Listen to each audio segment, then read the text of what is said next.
Hi mga ka-teammate, Day 4 na ng AAWS, ang final day ng laban. Ito na ang last 10 stages ni Makiel.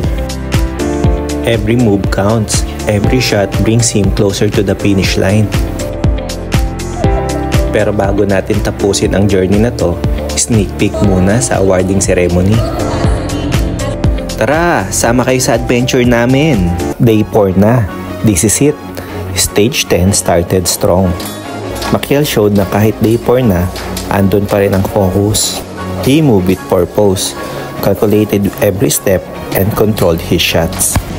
Ramdam mo yung transition from warming up to this is it. Makiel is locked in and ready for what's ahead. Stage 1 required more technique and speed. May mga tricky position at off-angle targets, pero si Makiel, steady lang. Nag-stand out yung patient niya dito.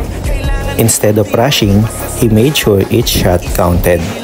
Sa ganitong level ng competition, small mistakes can cost you. Pero dito, he showed discipline and maturity. Stage 2 was short and fast, parang sprint sa shooting world. Snappy transitions, accurate hits, at kahit mabilisan, wala siyang pinilit. You could tell he was in the zone. Stage 3 tested his focus. Pag day 4 na, dun mo mararamdaman ang pagod. Not just physical, pero pati ang mental. Kahit medyo mahirap ang target placements, he stayed sharp and composed. Stage 4 marks the halfway point of day 4. At this stage, stamina plays a big role. He stayed consistent and you can feel determination. Hindi na lang basta skills ang gumagana dito. It's the heart and grit to keep going, one stage closer to the finish line. Stage 5 felt like a second win for Makiel. Parang bigla siyang nagkaroon ng panibagong energy. Clean entries, fast follow-ups, at talagang aggressive pero controlled ang performance niya dito. Stage 6 was mentally tough. Ang daming distractions, moving targets, tight corners, at awkward reloads. He approached it like a puzzle, solved one part at a time. Dapat sana nakabidyo to ng buo. Kaso, na-stack up yung recording. Sobrang tutok ko kay Makiel, nakakalimutan kong i-check kung saan nakatutok ang camera. Sorry guys, bitin ang clip, pero promise sa live solid.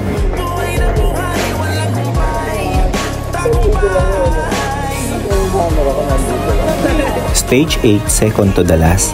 At this point, every step and every shot felt heavier. Isang stage na lang pagkatapos nito.